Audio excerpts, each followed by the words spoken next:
studying the life of Abraham, and we still got a little while to go, probably another 4 weeks or so. Last week we talked about the idea of Abraham and Sarah having Isaac, and then we looked at the idea of him sending off Hagar and Ishmael, and then just the whole dynamic of all that was involved with that. This morning we're going to deal with the last part of the chapter, which is Abraham and Abimelech.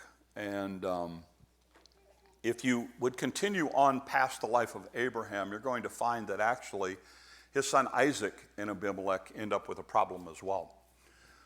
So Abimelech's going to be a character that kind of keeps coming up a little bit in their family life. He is basically the ruler of the area of the Philistines. And so later on, eventually you're going to have David and Goliath and all of that farther down the line. But this morning, if you'll remember at this point, what happened is Sodom and Gomorrah was destroyed. Abraham was living just a little bit above it. After the plain cities were all destroyed, Abraham left and he went over to the area that Abimelech, who's the king, kind of ruled. And he did that whole lying about his wife thing, and ultimately Abimelech comes to him and says, you know what, here's a whole bunch of stuff, and by the way, pick your whatever land you want to live in. So Abraham is living in the area that Abimelech, as the king, is in charge of, okay? So that's where we're going to pick up our story, and here's what it says. It says, now at that time, Abimelech and Phicol, the commander of the forces, said to Abraham, God is with you in everything you do. I think that's a phenomenal testimony.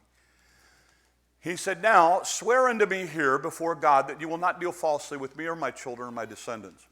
Show to me and the country where you now reside as a foreigner the same kindness I have shown to you. Abraham said, I swear it. Then Abraham complained to Abimelech about a well of water that Abimelech's servants had seized. But Abimelech said, I don't know who has done this. You didn't tell me. I only heard about it today. So Abraham brought sheep and cattle and gave them to Abimelech, and the two men made a treaty. Now Abraham set apart 7 ewe lambs from the flock, and Abimelech asked Abraham, he said, what is the meaning of the 7 ewe lambs that you've set apart by themselves? And he replied, accept these 7 ewe lambs from my hand as a witness that I dug this well. So the place was called Beersheba, because the two men swore an oath there. And after the treaty had been made at Beersheba, Abimelech and Phicol, the commander of the forces, returned to the land of the Philistines. Abraham planted a tamarisk tree in Beersheba, and there he called on the name of the Lord, the eternal God. And Abraham stayed in the land of the Philistines for a long time. Now that's the story. Just so we understand, it's a pretty straightforward story, but it is packed full of some lessons for us, okay? So first of all, you have to understand that Abimelech is the one who comes to Abraham. So he travels down to the area where Abraham is living, and he gets down there, and he says, Abraham, he said, I've got a concern. At some point I'm going to die, and when I die, because you have now been living in this area, even though you're a foreigner, and you've gotten bigger and bigger and bigger, and your family continues to grow and grow and grow, and you get more and more and more and more people, I'm worried that you're going to take it out, and then you're going to try to take over the land, and you're going to hurt my kids and my grandkids, my great-grandkids. So I want a promise from you that your people will not mess with my family and my people. And Abraham says, all right, sounds like a plan to me. I agree. That's what we're going to do. And then, as they're making that treaty, Abraham looks at him and goes, by the way, I got a problem with you. Your servants took one of our wells. And Abimelech looks at him and says, first I've heard of it. I don't know what, I didn't know anything about it. Why didn't you say something before? I don't know anything about this. And then Abraham takes 7 sheep, brings them to him, and says, here, this is a testimony. I want to show you that I'm serious about this, that this really was our well. And so, by the way, eventually we think that they get the well back, because one of the problems that's going to come up later with Isaac, his son, is they have taken the wells back from him again. But in this story, what happens is Abraham goes, hey, look, we got a problem here, and we need to fix that. And Abimelech just kind of looks at him dumbfounded and goes, it's the first I heard of it. And then it says, Abimelech and his commander leave, and Abraham plants a tree. Now, trust me on this. There's lessons in this for all of us, okay? So here we go. Let's talk about the first one. The first idea is this. One of the things that you see with Abimelech here is Abimelech is concerned about the generations following him. He's concerned about the idea that he wants to do the best that he can to set his family up, to protect them, to help them be safe. In other words, as he ages, he starts thinking about the legacy after him. And he wants to, and he has some ability, some influence with Abraham, so he calls him together and he goes, hey, here's what we need to do. Here's a question for you. How focused are you on the generations behind us? And the generations behind them? You see, one of the things that happened, and I appreciate what David said this morning on this idea here of kids being such a big part of it, because they are the future. They are the people who will stand up here and lead the service. Because you have to think about what comes after us. I know when we talked about bringing Jimmy Cockburn on, somebody, a couple people in the congregation, they were concerned. It's like, I think PJ is way too young to retire. I do too. It's not about retire. It's about laying out some plans for our future as we go forward. And as a board, we're working on the idea of, look, let's set this thing up for God to continue to work and do everything we can to protect it. Because if you've never read Psalm 127, parents, go back and read Psalm 127. It's a great passage. But listen to what Psalm 127 says. Unless the Lord builds the house, the builders labor in vain. Unless the Lord watches over the city, the guards stand watch in vain. In other words, it lays out this whole principle, Psalm 127, about parenting and how to raise your kids. And one of the things it says is, one of your jobs is to build and to guard. Guard your kids, but build them up. In other words, here's my question. And again, this is a little, I know I'm talking to farmers. Most of you, when you build something, you start with a plan. Now, some of you don't, okay? You wing it as you go. I get that. I've done that too, all right? But here's what I do know. Starting with the plan tends to work better in your favor. When you sit down and you go, okay, this is what I need to do, this is the materials that I need, this is what it's going to cost. My wife has learned, when I say, okay, we need to do this project, here's what it's going to cost. All she does is double it. And she knows we're going to be closer to the truth on the project. But I mean, it's the idea of you sit down with a plan. Here's my question for you. Parents, what's your plan for your kids? Are you just running along? Well, if they want to do this, we're going to let them do this. If they want to do this, they want to get involved in this, we're going to do. What's your plan? What are you trying to build with them? Tell me what you want them to look like when they're 25. Tell me what you want for them when they're in their 30s. What's your plan? What are you looking at? And Abimelech here steps back and goes, I got an idea. I got a plan. I know what I want to do. What's your plan? Okay, let me take it one step further. Grandparents, what's your plan? See, a lot of grandparents never even think about this. Well, my goal is to have fun with them. No. You are in a unique position to influence them. What's your plan for them? How are you going to help their parents get to where they want to get? Well, the parents don't have a plan. Well, then why aren't you helping their parents come up with a plan? I mean, we've got to think past this idea of the goal is just to get them to 18. We've got to get past this idea that, you know what? It's the opportunity to influence. It's the opportunity to impact. There is a plan. When my kids were growing up, we had a plan. One of the plans that I had for my kids is I am passionate about, and it's going to be pretty bold for me to say this, but I hate lazy. Okay? I don't just not likely, I hate lazy. Okay? So the one thing I wanted to teach my kids was a work ethic. And they will tell you growing up, they hated it. Because their friends were out doing this and their friends were out doing that. My kids were on a scaffolding putting up siding.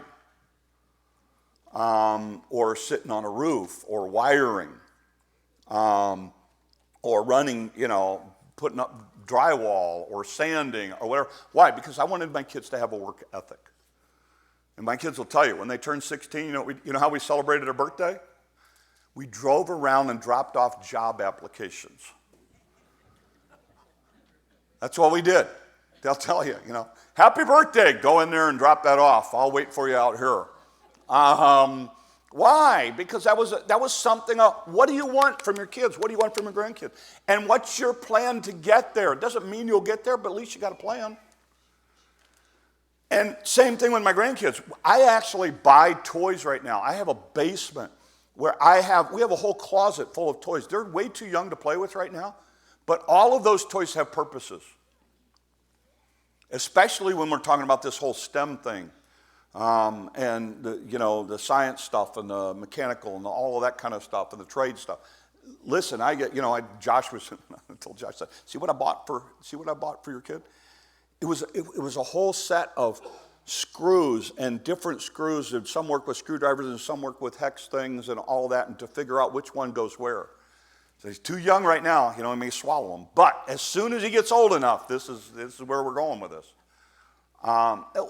Again, what's your goal? What's your plan? And Abimelech had an idea here, and he said, look, I'm worried about the generation after me, so here's what I am going to do. I'm going to have some influence now with Abraham, and let's make this treaty to get this thing knocked out. I think that's a lesson we can all use with our kids, with our grandkids, with people that we have an impact and influence over. Second thing I think is interesting in this story is Abraham. They make this treaty, and you know what Abraham does? He goes, by the way, I got a problem with your servants who took a well from my servants. And you know what Abimelech says? News to me. So here's the thing. Abraham had been carrying this around the whole time, and he looks at Abraham and says, why didn't you tell me? Why didn't you tell me? Here's why. Because Abraham ended up with when a couple gets married, I deal with 4 rules of communication for them based on Ephesians chapter 4. One of the things is you speak truth. You're always truthful with each other. Second thing is you're always current. You always stay current with your stuff. Third idea is that you deal with the person or the problem, not the person. You don't attack personally, you attack the problem. You deal with the problem. And the fourth thing is you act, you don't react. In this situation, what happens is Abraham fails for that second principle. He doesn't stay current. So I'm going to illustrate it so you can remember it. So here's the idea. My wife and I heard this when we first got married. I got to bring this to the front so that Cooper can actually get video.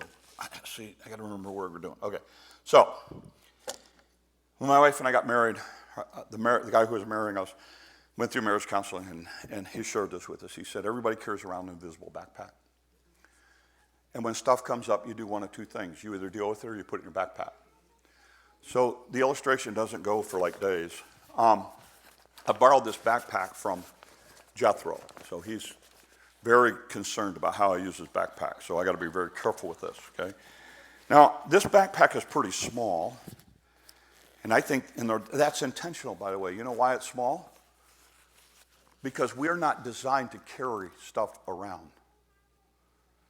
The idea is to keep your stuff small. The idea is to keep your stuff current.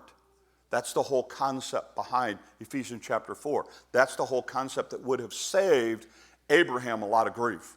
Abraham's losing sleep over this deal, and Abimelech doesn't even know about it. A lot of the stuff that you're carrying with you right now that you're all worried about because of what so-and-so did and so-and-so, they got no clue. They got no clue. Sometimes they may even know, but most people, they don't have any clue. It's like, first I knew about it. What the guy explained to us is that what happens is you go through life, stuff happens. And you do one of two things. You either deal with it, or every one of us is carrying an individual backpack. You go to put it in your backpack. You think, I'll just deal with it later. It's not that big a deal. but you don't let it go. It's still there. You never dealt with it. Then all of a sudden you come home and you get a whole bunch of bills. You get a whole bunch of bills and you don't know how you're going to pay them, so they go in there. And you lose sleep over it. You worry about it. You're trying to figure it out. You don't know what you're going to do about it. And then you go to work and something comes up, and so you put that in your backpack too, and you start working on your backpack stuff. And then all of a sudden something big comes along in your life and you go, well, I got to deal with that now, so we're going to deal with that right now. So you deal with that big thing that comes up. So then what happens is you get another thing comes up all of a sudden with your kids or your grandkids or your relatives, and so you go to put that in there because you don't have time to deal with it right now. You're just way too busy. There's too much stuff going on. So then what happens is you come home and your spouse tells you, hey, look, we need to fix this because it's broken, and you're like, I don't have time to do it now. And then you go to the mailbox, and guess what? There's more bills, so you put that in there, and you just keep carrying that around.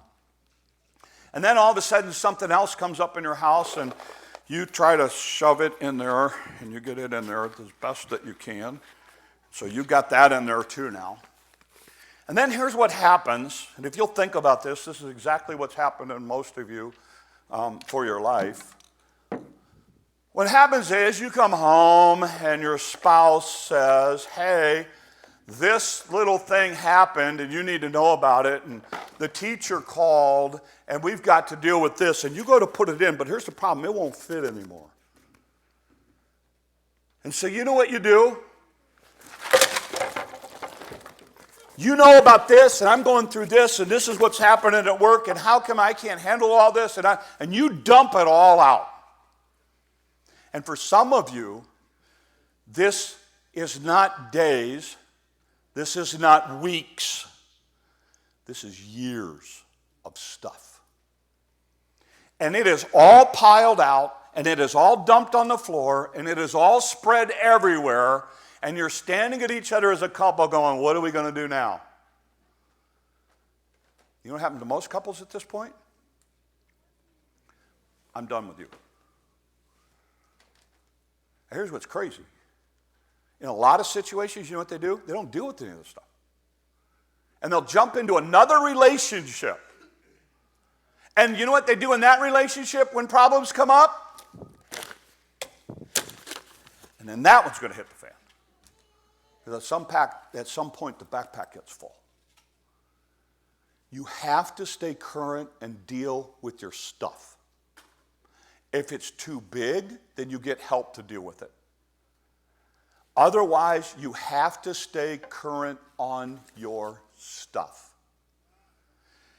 When you get into college, you learn this really quick when you're trying to work on your grades, and all of a sudden something comes up, and guess what? You know, I don't have time for that. I'll do that later. I'll do that later. I'll do that later. I'll do that later. And next thing you know, you're cramming for all of these exams because you haven't stayed up on it on a regular basis. I watch people do this with their finances. I watch people do this with their relationships. I watch people do this with their kids. Oh, you know what? Right now it's cute. My wife and I have a saying for that. Wait until they're 15. It won't be cute anymore. At 15, it's going to be a problem. It may be cute now. It's not going to be cute then. Why? You stay current. Okay, come on. Oh, man. See, I hate when I do this because I get myself in trouble. I bought this set of totes, special fold-up totes, because when I take projects to the state fair, when we're doing glass stuff, when we're doing stuff like that, they're collapsible, they fold in the car, they just fit flat, and then when you need to use them, pop it up, you got this great little container and stuff like that. Well, I let my wife use them for school. And from that point on, we lost the lids. So I have been on her for the last 2-3 weeks. You need to go look at your classroom, see if they're in your classroom. Okay. Look, the last time I saw the lids, you had the lids. This has gone on for like 3 weeks now. So yesterday I had a whole bunch of plans, but we had the grandkids over, so I got none of them done. So I'm trying to figure out what plans that I can do with the grandkids that are close and still get my stuff done. So I decided to clean out a side of the garage that I've been using while I've been roofing.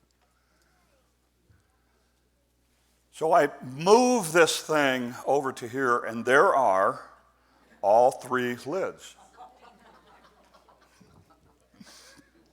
So I had to humbly go to my wife and say, look what I found. And her next question, of course, is pivotal. Where did you find those? On my side of the garage. So it was one of those things, but again, it's one of those things, isn't that the way it works for us? We get all bent out of shape over stuff because it's not working and we're not finding it and everything else. And this is what happened. Abraham should have gone to Abimelech when it happened and said, hey, we got a problem we have to work out. And there's stuff in your life right now you're carrying, you were never designed to carry, you keep carrying it, and you need to deal with it. And if you don't deal with it, this is what's going to happen. It's going to come out at some point. So deal with it now while you can. Abraham didn't stay current. The third lesson I think I see in this story is this. And this just blew me away. He plants a tree. Why? Why does God put it in the story?